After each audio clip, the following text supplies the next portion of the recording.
Hello everyone, it is Marc Berman from TV Media Insights. It is Thursday, February 21st, and I would like to welcome you back to our daily videocast. Let's begin today with the ratings scorecard in primetime for the broadcast networks for the week of February 11th.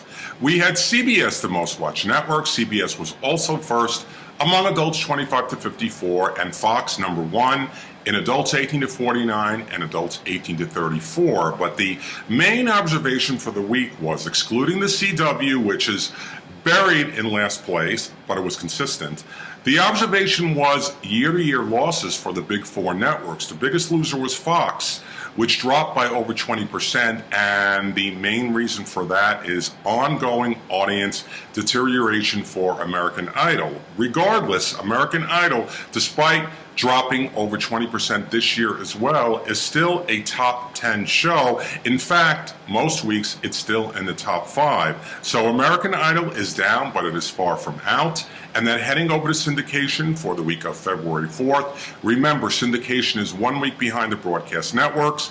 The observation is the rich stay rich. We have The Big Bang Theory and 2.5 Men leading the pack in off network, and Wheel of Fortune, Judge Judy, and Jeopardy, all from CBS television distribution, leading among the first run entries. But one observation of note was the magazine category. Each occupant in the genre was up year to year, including Entertainment Tonight, Access Hollywood, TMZ, and Extra. Now let's head over to OWN. They have announced it has acquired original Tyler Perry sitcom For Better or Worse. They will air new episodes of the upcoming third season beginning next fall, and the deal will include the off-network repeats of the first 2 seasons of For Better or Worse. That's 45 episodes. Now, OWN, of course, has made a deal with Tyler Perry, who is doing original scripted programming for the cable network, and it is hoping, of course, that it will reverse its fortunes. You know, when you're a cable network trying to find an audience, you need to find a niche. You need to have one show that pops, and you need to stay in that direction and develop other similar shows. OWN at the moment does not have an identity, and it is really banking on Tyler Perry. I can only imagine how much money they spent to get him. Now, this is the season where there are award shows everywhere. The latest is the Costume Designers Guild Award, and the winners were announced at the famed Beverly Hilton Hotel this past Tuesday. The winners in television were Smash, Downton Abbey, and American Horror Story. Of those 3 shows, you could forget about a third season for Smash, despite the fact that it looks great, it sounds great, it dares to be different, it just does not have an audience.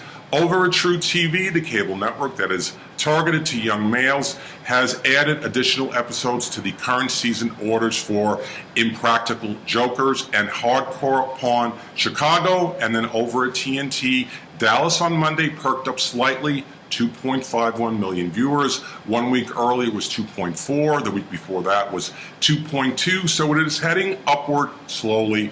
And of course, Dallas remains down significantly from last summer. But remember, we are in the traditional season when the competition is much more fierce. Now, our favorite blogger, Nate, emailed me a question, and he wanted to know if I could think of any examples of performers who have been successful in 2 different day parts. And his question comes after I was talking about the Jay Leno fiasco in primetime a few years ago. And the obvious answer, Nate, is, drum roll please, Regis Philbin. He was very successful with his morning talker opposite Kathy Lee and then Kelly Ripa. And during his tenure with Kelly, he moved into primetime, was moonlighting on game show Who Wants to Be a Millionaire, which was enormous. If ABC wasn't so arrogant with it, or they just overexposed it, it went off way too soon. And of course, it's been airing in daytime with Meredith Vieira as host, and she is leaving.